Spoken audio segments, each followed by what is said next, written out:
जय हिंद। नमस्कार, कैसे हैं आप सब। आई होप आप सभी लोग अच्छे हैं और आप सबों की प्रिपरेशन बहुत अच्छे तरीके से हो रही है। डेली करंट अफेयर्स के सीरीज में करंट अफेयर्स के तहत आज की इस वीडियो में आप 12 से 16 अक्टूबर 2024 से संबंधित प्रश्नों को देखेंगे, जिसमें बिहार राष्ट्रीय अंतर्राष्ट्रीय तीनों घटनाओं का संग्रह होगा। अच्छा, एक बात ये ध्यान रखिएगा, फेस्टिव सीजन की वजह से क्लासेस अब्सेंट हुई, लेकिन जो महत्वपूर्ण खबर निकल कर आती है, जो एग्जाम पर्पज से इंपॉर्टेंट होते हैं इस दौरान के, यानी कि 12 से 16 अक्टूबर के बीच के, वो तमाम चीज़ों की जानकारी इस वीडियो में हम आपको देने वाले हैं। पूरे वीडियो को आप सभी को ध्यानपूर्वक देखना है। सेशन की शुरुआत करें उससे पहले पिछले वीडियो में हमने आपसे एक प्रश्न पूछा था। ये प्रश्न था कि नीति आयोग के मुख्य कार्यकारी अधिकारी कौन हैं, जिनके द्वारा 8 अक्टूबर 2024 को गया बिहार में आधुनिक बिहार लैब का शुभारंभ किया गया है। राइट आंसर था VVR सुब्रमण्यम, यानी कि विकल्प नंबर डी यहाँ पर इस प्रश्न का राइट आंसर था।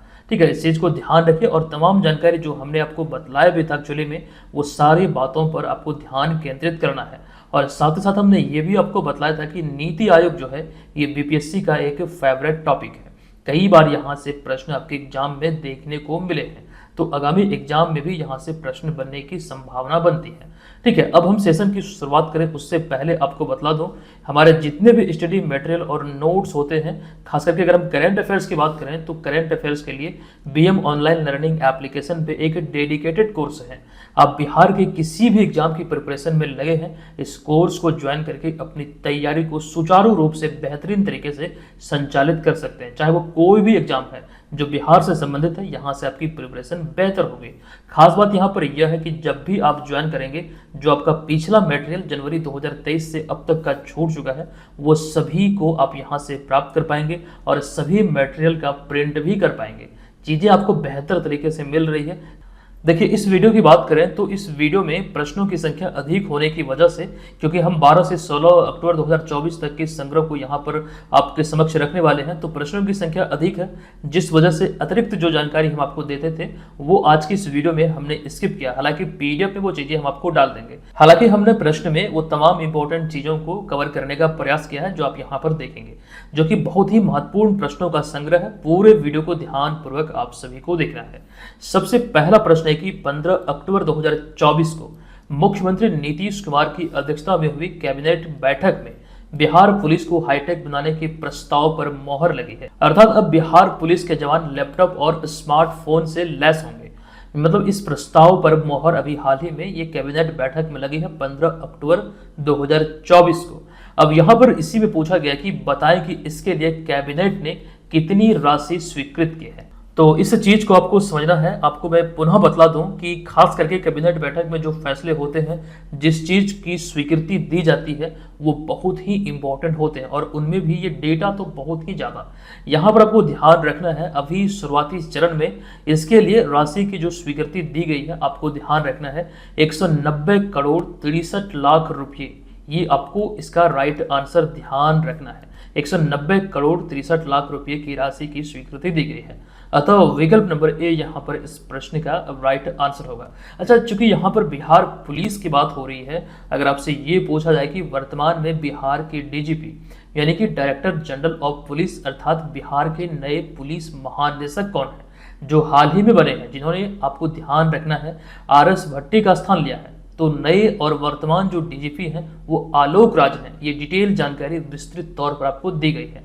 अच्छा, एक आंकड़ा आप लोग ये जरूर ध्यान रखिएगा कि सर्वाधिक महिला पुलिसकर्मी जो है वो बिहार में है। कुछ समय पहले एक रिपोर्ट आई थी टाटा ट्रस्ट करके, ऐसे ही हमने आपको बतलाया भी था, तो वहां पर ये जिक्र किया गया था कि सबसे अधिक महिला पुलिसकर्मी जो है वो बिहार में है। ठीक है, अब यहाँ पर हम आगे चलते हैं अगले प्रश्न पे। देखिए, दूसरा प्रश्न है कि भारत सरकार के संकल्प के अनुरूप बिहार ने किस वर्ष तक कार्बन न्यूट्रल राज्य का लक्ष्य निर्धारित किया है, जिसे पुनः पटना में आयोजित एक समारोह में राज्य प्रदूषण नियंत्रण परिषद के सचिव नीरज नारायण ने दोहराया है। यहाँ पे मे नहीं बल्कि ने होगा। अच्छा, ये जो प्रश्न यहाँ पर आपको दिख रहा है, ये अपने आप में एक बहुत बड़ा प्रश्न है। हालांकि इसकी जानकारी ऑलरेडी हम आपको दे चुके हैं, पहले भी हमने आपको इसको लेकर बहुत बार डिस्कस किया है आपके साथ, लेकिन यहाँ पर ये चीजें पूर्वा से खबरों में थी। एक समारोह में इस चीज को लेकर विस्तार से स्पीच दिया गया था यहाँ पर पटना में, लेकिन यहाँ पर इस सीरीज में, मतलब इस करंट अफेयर्स की क्लास में, इसे हमने इसलिए भी शामिल किया है। रिसेंटली हम जब आपको इसके बारे में बतला रहे थे, किसी विद्यार्थी ने कमेंट किया था कि सर ये जो लक्ष्य है ये 2040 तक का है, ये आप गलत बता रहे हैं। ठीक है, इस चीज को आप लोग सुधार कर लीजिएगा, 2040 तो कदापि नहीं होगा। इसे संशोधित करते हुए भारत सरकार के लक्ष्य के अनुरूप किया गया है। ये लक्ष्य है 2070 का। ध्यान रखिएगा, आपको ये एग्जाम में ऑलरेडी पूछा जा चुका है और आने वाले समय भी यहाँ से मिलते जुलते, खास करके जो लक्ष्य निर्धारित वाले प्रश्न होते हैं, खास करके जो लक्ष्य निर्धारित किया जाता है किसी चीज को हासिल करने की दिशा में, उसके उन्मूलन की दिशा में, अगर तो इस तरह के प्रश्न इंपॉर्टेंट हो जाते हैं। कंफ्यूजन बहुत लोगों को हो सकता है उस कमेंट को देख के कि सर 2040 से ये लक्ष्य निर्धारित किया गया है। अच्छा, एक बात और भी आपको बतला दूं, बहुत सारे लोग क्या करते हैं, आपको डिमोटिवेट करने के लिए, आप लोगों के दिमाग में गलत जानकारी सेट करने के लिए कमेंट बॉक्स में कुछ चीजें इस तरह के लिख देते हैं, ताकि जब आप उस चीज को देखते हैं तो आपको लगता है कि सर तो ये बतलाए हैं और ये कमेंट में लिख रहा है ये सही है, आप सर गलत बता रहे हैं। तो वहां पर ये कंफ्यूजन पैदा हो जाएगा और जब आप कमेंट को, मान लीजिए यही प्रश्न को आपने देखा होगा, तो आपने देखा होगा वहां पर जो वो लिखे थे कि 2040 ही होगा, लेकिन वास्तव में देखें तो 2070 होगा। तो कमेंट पर ध्यान मत दीजिएगा, अगर ध्यान देते भी हैं तो उसको सही मत मानिएगा। हाँ, हो सकता है कि वो सही है, मैं ये नहीं बोल रहा हूँ कि 100% वो गलत ही लिख रहा होगा। ठीक है, वो हो सकता है सही हो सकता है कि मैं किसी केस में गलत हूँ, क्योंकि मैं जो पढ़ाता हूँ, जो चीज़ें आपके समक्ष रखता हूँ, कई बार मुझसे भी मिस्टेक होती है, हालांकि उस चीज़ को मैं सुधार भी देता हूँ। तो इस चीज़ को ध्यान रखिएगा, उसको क्रॉस चेक जरूर कर लीजिएगा।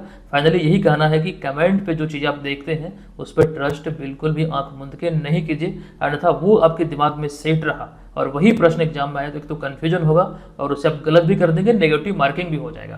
तो ये बहुत बड़ा एक प्रकार का एक खास करके याद रखने लायक बात है। ठीक है, अब यहाँ पर हम आगे चलते हैं अगले प्रश्न पे। देखिए, ये भी प्रश्न बहुत इंपॉर्टेंट हो सकता है। ये प्रश्न है कि आंध्र प्रदेश और बिहार के बाद निम्नलिखित में से कौन सा राज्य हाल ही में जाति सर्वेक्षण शुरू करने वाला भारत का तीसरा राज्य बना है। इंपॉर्टेंट है। अब यहां पर आपको ध्यान रखना है, राइट आंसर होगा विकल्प नंबर ए, यानी कि तेलंगाना। क्योंकि तेलंगाना की वजह से ये अभी खबरों में है, तो बिहार के एग्जाम में पूछा जा सकता है कि जाति आधारित सर्वेक्षण करने वाला बिहार कौन सा राज्य है। ये ऑलरेडी हम आपको कई बार बतला चुके हैं, ये दूसरा राज्य है आंध्र प्रदेश के बाद। अतः विकल्प नंबर ए यहां पर इस प्रश्न का राइट आंसर होगा।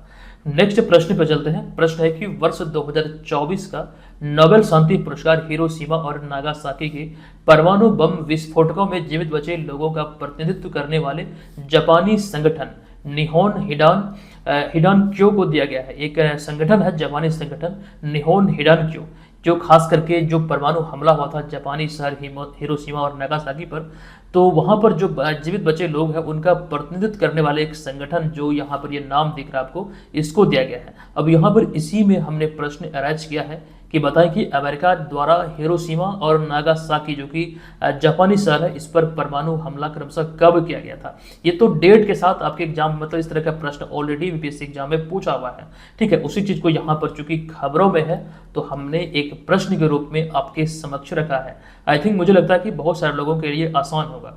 6 अगस्त 1945 को हिरोशिमा पर और फिर 9 अगस्त 1945 को नागासाकी पर। तो विकल्प नंबर बी यहाँ पर इस प्रश्न का राइट आंसर हो जाएगा। ये आपको यहाँ से ध्यान रखना है। ठीक है, खास करके अगर हम बात करें नोबेल पुरस्कार की, तो नोबेल पुरस्कार से संबंधित कुछ जानकारी ऑलरेडी हम आपको दे चुके हैं और प्रश्न के रूप में ये चीज़ें आपको लगातार अभी देखने को मिलेगा। और आपको बतला दूं, ये इंपॉर्टेंट होते हैं, कई बार यहाँ से प्रश्न पूछे जाते हैं। तो एक एक करके प्रयास कीजिएगा कि सभी चीज़ों को एक जगह आप संग्रहित करें, हालांकि पीडीएफ में वो चीज़ें आपको देखने को मिल जाएगा। चलिए, अब यहाँ पर हम आगे चलते हैं। ये 5वां प्रश्न है कि 9 अक्टूबर 2024 को रतन टाटा के निधन के बाद, यानी कि 9 अक्टूबर को उनका निधन हुआ रतन टाटा का। अभी आपको ये पूछा गया कि हाल ही में निम्नलिखित में से किन्हें टाटा ट्रस्ट का नया चेयरमैन नियुक्त किया गया है। अच्छा, पिछले वीडियो में जहां पर हमने रतन टाटा सर के बारे में जानकारी दिया था, जब इनका निधन हुआ, आपको हमने इनसे संबंधित जो डिटेल इन्फॉर्मेशन दी थी, खास करके इन्हें मिले सम्मान के बारे में। आई होप वो चीज़ें आपको याद रखना चाहिए और वो इम्पोर्टेंट है एग्जाम पर्पज से। ठीक है, अब यहाँ पर देखिएगा, अभी हम बात करें, अभी जो नए चेयरमैन बने हैं टाटा ट्रस्ट के, ये बने हैं नोएल टाटा, यानी कि विकल्प नंबर ए, जो खास करके इनके सौतेले भाई हैं। तो राइट आंसर हो जाएगा अब विकल्प नंबर ए। नेक्स्ट प्रश्न पे आते हैं। प्रश्न है कि हाल ही में जारी ग्लोबल हंगर इंडेक्स 2024 में भारत की रैंक क्या है। देखिए 2024 में भारत के रैंक की बात करें तो भारत को 105वां रैंक मिला है। ठीक है, अतः विकल्प नंबर ए यहाँ पर इस प्रश्न का राइट आंसर हो जाएगा। लेकिन पिछले साल के बारे में भी आपको ध्यान रखना है कि 125 देशों में भारत 111वें स्थान पर था। नेक्स्ट प्रश्न पे आते हैं। प्रश्न है कि संरक्षण संगठन विश्व वन्यजीव कोष की हालिया जारी रिपोर्ट लिविंग प्लेनेट रिपोर्ट 2024 के अनुसार 1970 के बाद से वैश्विक वन्यजीव की संख्या में कितनी गिरावट आई है। ये रिपोर्ट अभी हाल ही में विश्व वन्यजीव कोष की तरफ से जारी किया गया है। अब इस रिपोर्ट के आधार पर अगर हम यहाँ पर बात करें तो 1970 के बाद से वैश्विक वन्यजीव की संख्या में जो गिरावट दर्ज की गई है, ये आपका राइट आंसर होगा 73%। अतः विकल्प नंबर डी यहाँ पर इस प्रश्न का राइट आंसर हो जाएगा। और ये रिपोर्ट भी आपको ध्यान रखना है, ये रिपोर्ट का नाम क्या है, लिविंग प्लेनेट रिपोर्ट 2024, जो कि 1970 से अब की वर्ष यानी कि 2024 की तुलना इसमें किया गया है। तो 73% इसमें गिरावट दर्ज किया गया है। नेक्स्ट प्रश्न पे आते हैं। प्रश्न है कि 13 से लेकर 17 अक्टूबर 2024 तक जेनेवा स्विट्जरलैंड में आयोजित हुए 149वीं अंतर संसदीय संघ सभा में भारतीय संसदीय प्रतिनिधि मंडल का नेतृत्व किनके द्वारा किया गया। अच्छा, इसका राइट आंसर होगा विकल्प नंबर सी, यानी कि ओम बिरला द्वारा किया गया। सी नंबर यहाँ पर इस प्रश्न का राइट आंसर, जो लोकसभा अध्यक्ष ओम बिरला है, इनके द्वारा इसका नेतृत्व किया गया। अब यहाँ पर अगले प्रश्न पे आते हैं। ये अगला हमारा नवा प्रश्न है कि अक्टूबर 2024 में केंद्रीय गृह मंत्रालय ने 1953 में स्थापित कहाँ की संगठन हिज्ब उत तहरीर पर प्रतिबंध लगाते हुए उसे एक आतंकी संगठन घोषित किया। बहुत ही इंपॉर्टेंट ये प्रश्न है। अभी रिसेंटली इसे आतंकी संगठन घोषित किया गया है भारत सरकार की तरफ से। इस संगठन का नाम क्या है, तो हिज्ब उत तहरीर, जो कि आपको ध्यान रखना है, ये यरूशलेम इजराइल की एक संगठन है। 1953 में ये अस्तित्व में आया था। विकल्प नंबर डी यहाँ पर इस प्रश्न का राइट आंसर हो जाएगा। नेक्स्ट 10वां प्रश्न है, हालिया घोषणा के अनुसार, यहाँ पे कर नहीं बल्कि के, तो हालिया घोषणा के अनुसार किस देश की प्रसिद्ध लेखिका हान कांग को साहित्य के लिए नोबेल पुरस्कार 2024 से सम्मानित किया जाएगा। जो घोषणा हुई है, ये प्रसिद्ध लेखिका का नाम है हान कांग, जो कि दक्षिण कोरिया की रहने वाली है। अतः विकल्प नंबर सी यहाँ पर इस प्रश्न का राइट आंसर हो जाएगा। 11वां प्रश्न पे चलने से पहले आपको जानकारी दे दूं, खास करके वैसे अभ्यर्थियों को जो बिहार में आयोजित होने वाले आगामी 17वीं बीपीएससी प्रीलिम्स एग्जाम की प्रिपरेशन में है। अच्छा, इस एग्जाम की बात करें तो एग्जाम जल्द ही आपका आयोजित होना है और आपको इस एग्जाम की प्रिपरेशन की दिशा में आपको मैं बता दूं कि टेस्ट सीरीज अवश्य ज्वाइन करना चाहिए। एक अच्छा आपके लिए हो सकता है, खास करके आप देखेंगे कि टेस्ट सीरीज ज्वाइन करके टेस्ट देना और उसके अनुरूप अपनी प्रिपरेशन का मूल्यांकन करना एक अच्छी स्ट्रेटजी होती है अपनी मूल्यांकन करने का। ठीक है, तो इसी दिशा में बीएम ऑनलाइन लर्निंग एप्लीकेशन पे ये कोर्स आपका संचालित है। ठीक है, इस कोर्स में ये तमाम चीज़ें आपको मिल जाएगी। करंट अफेयर्स का कोर्स भी इसमें इंक्लूडेड है। मैं सजेस्ट करूंगा, अगर आप बीपीएससी एग्जाम की प्रिपरेशन में लगे हैं तो आप इस वाले कोर्स को जरूर परचेज कीजिएगा। महज 399 रुपये में ये तमाम चीज़ें हम आपको दे रहे हैं, जो यहाँ पर आपको दिख भी रहा है। इसी में आपको ध्यान रखना है कि टेस्ट सीरीज भी आपका इसमें इंक्लूडेड है। 40 फुल लेंथ टेस्ट है, 90 प्लस सेक्शनल टेस्ट है, करंट अफेयर्स के मंथली टेस्ट आपको मिल जाएंगे और बहुत सारी चीज़ें हैं जो कि आप इस कोर्स के माध्यम से एक्सेस कर पाएंगे, जिससे आपकी तैयारी औरों से बेहतर होगी और आप एग्जाम में बेहतर कर पाएंगे। तो जो लोग इच्छुक हैं इसे जरूर ज्वाइन कीजिए। जो ऑलरेडी ज्वाइन कर चुके हैं एप्लीकेशन पे बने रहिए और टेस्ट जो आपने ज्वाइन किया है उसे आप लोग जरूर अटेम्प्ट कीजिए, तभी जाके आप उसका लाभ ले पाएंगे।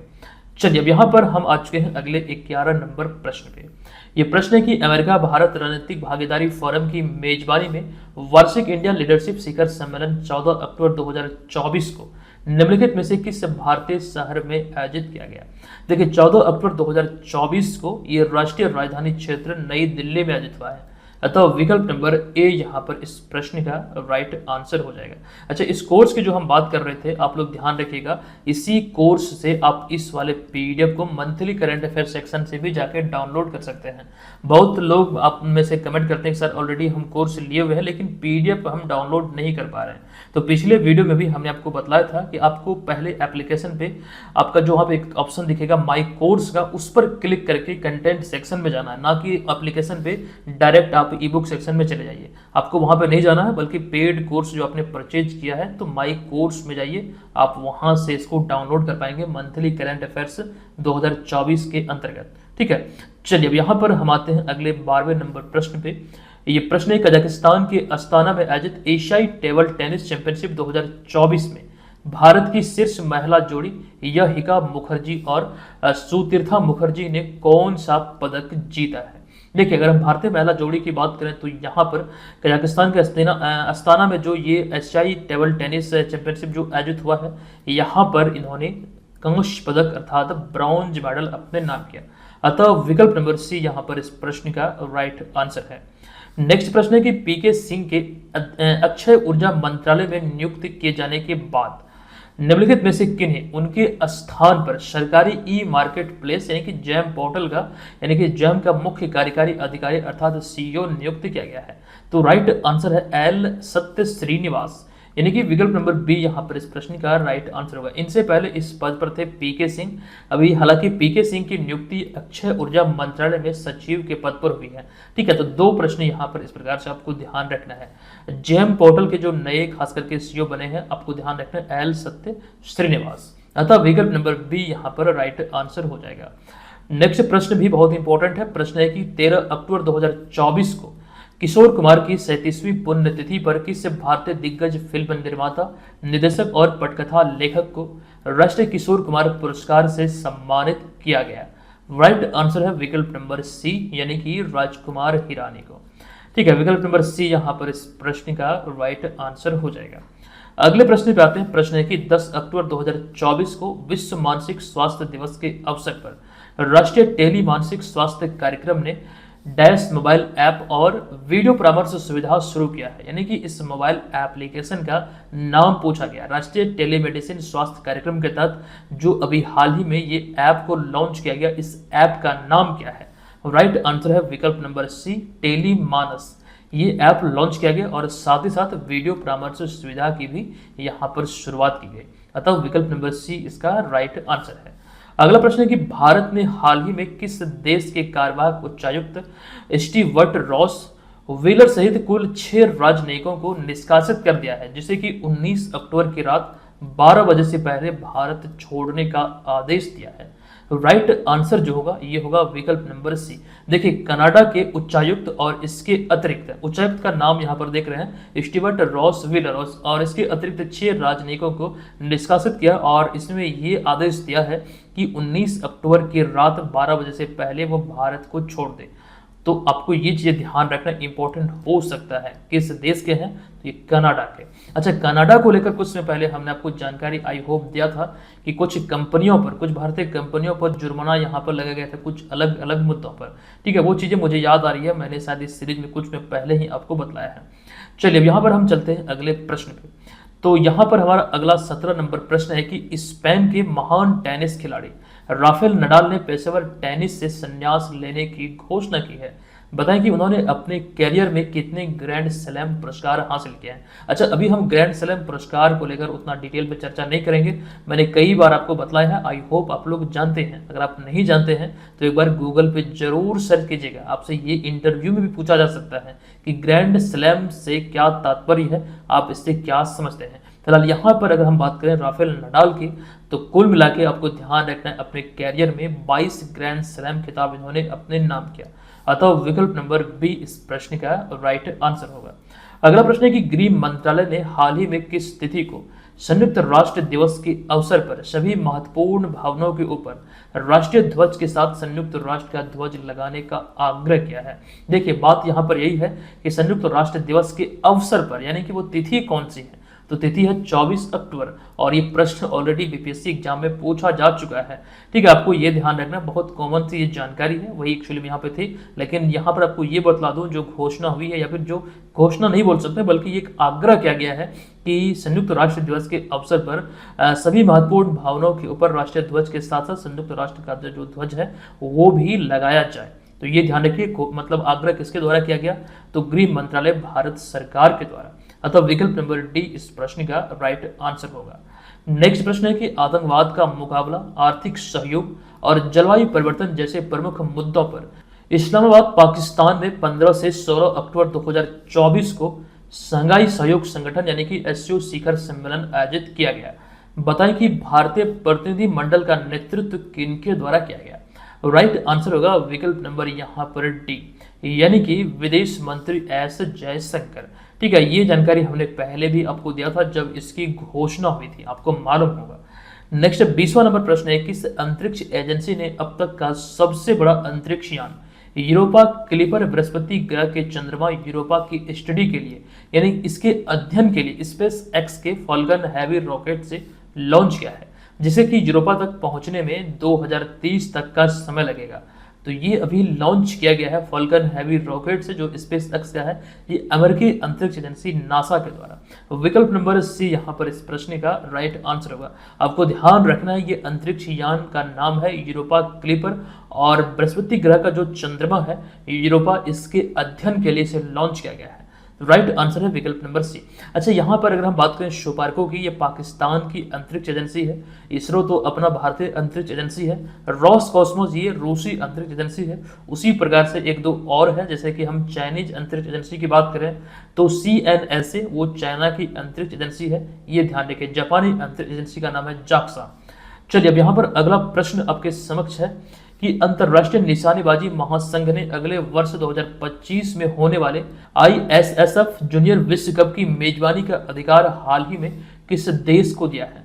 तो 2025 में होने वाले इस ISSF जूनियर विश्व कप की मेजबानी का अधिकार अपना भारत को दिया गया है। अतः विकल्प नंबर ए यहाँ पर इसका राइट आंसर है। अगला प्रश्न है, निम्नलिखित में से कौन अक्टूबर 2024 में केंद्र शासित प्रदेश जम्मू कश्मीर के नए मुख्यमंत्री बने हैं। तो यहाँ पर राइट आंसर है विकल्प नंबर बी, उमर अब्दुल्ला। अतः विकल्प नंबर बी इस प्रश्न का करेक्ट आंसर होगा। नेक्स्ट प्रश्न है, कजाकिस्तान के अस्ताना में आयोजित एशियाई टेबल टेनिस चैंपियनशिप 2024 में भारतीय महिला टीम ने कौन सा पदक हासिल किया है। देखिए, यहाँ पर अगर हम बात करें इस प्रतियोगिता में, तो आपको ध्यान रखना है महिला टीम ने इस प्रतियोगिता में कांस्य पदक अर्थात ब्रॉन्ज मेडल अपने नाम किया।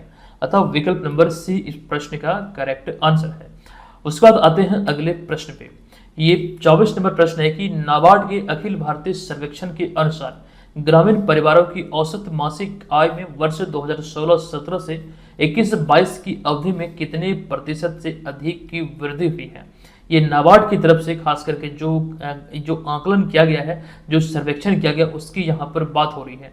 तो इसमें जो खास करके अगर हम प्रतिशतता के आधार पर इसमें वृद्धि देखें तो इस दौरान आपको ध्यान रखना है वृद्धि दर किया गया 57% से अधिक। अतः विकल्प नंबर ए इस प्रश्न का राइट आंसर हो जाएगा। नेक्स्ट 25 नंबर प्रश्न है कि निम्नलिखित में से कहाँ हाल ही में सहुला बथुकम्मा समारोह आयोजित किया गया। ये संबंधित है तेलंगाना से। अतः विकल्प नंबर बी यहाँ पर इस प्रश्न का राइट आंसर हो जाएगा। तो दोस्तों, आज के इस वीडियो में ये 25 महत्वपूर्ण प्रश्नों का संग्रह आपने देखा। आई होप यहाँ पर ये चीजों को आप लोग ध्यान रखेंगे। चलिए अब यहाँ पर आज के इस वीडियो का प्रश्न है कि वाल्मीकि नगर पश्चिमी चंपारण के बाद बिहार के किस जिले के वन्यजीव अभ्यारण्य को राज्य के दूसरे टाइगर रिजर्व के रूप में विकसित करने की घोषणा को केंद्र सरकार ने हाल ही में हरी झंडी दे दी है, यानी इसको स्वीकृति दिया गया है। आपको बताना इसका राइट आंसर क्या होगा, हमने पिछले वीडियो में विस्तृत तौर पर आपको बताया था। चलिए अब यहाँ पर सेशन को समाप्त करते हैं। हम आपसे मिलेंगे नेक्स्ट वीडियो में। यही वो कोर्स है जो आप लोग चाहे तो परचेज कर सकते हैं। निश्चित तौर पर यहाँ पर चीजें आपको बेहतर तरीके से मिलेगी। हम मिलते हैं आपसे नेक्स्ट वीडियो में, तब तक के लिए धन्यवाद। कोई जानकारी चाहिए तो हमारे हेल्पलाइन नंबर पे आप कॉल हमें कर सकते हैं। चलिए मिलते हैं नेक्स्ट वीडियो में, तब तक के लिए धन्यवाद। जय हिंद।